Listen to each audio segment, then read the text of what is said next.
Bu yıl Kazakistan Cumhuriyeti Milli Eğitim Bakanlığı, ortaokullarda Sonçan töreninin her zamanki gibi 25 Mayıs yerine 1 Haziran'da yapılması emrini verdi.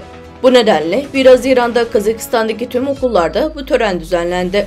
Sonçan törenlerine ağırlıklı olarak 9. ve 11. sınıf öğrencilerinin katıldığı görülmektedir. Törene aydınlar, sosyal kuruluş temsilcileri, veliler ve diğerleri de davet edildi. Bu tür törenler 16.000 erkek ve kız çocuğunun eğitim gördüğü Uygurca eğitim veren okullarda da düzenlendi.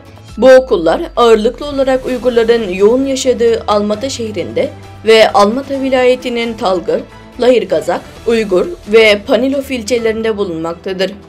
Uygur Cumhuriyeti Etnokültür Merkezi Eğitim Konseyi Başkanı Filoloji Doktoru adayı Şemseddin Ayıpov, okuldan mezun olan tüm Uygur çocuklarını tebrik etti.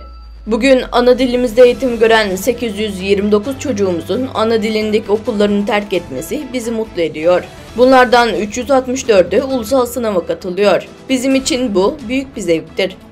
Kazakistan Cumhurbaşkanı Kassym-Jomart Tokayev, son mektuplarında Kazakistan Halk Birliği'nin 32. toplantısında eğitim konusuna dikkat çekti.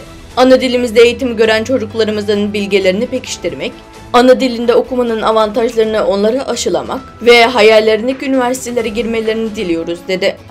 Şemseddin Ayıpov da ana dillerinde eğitim gören Uygur çocuklarının sayısının arttığını belirtti.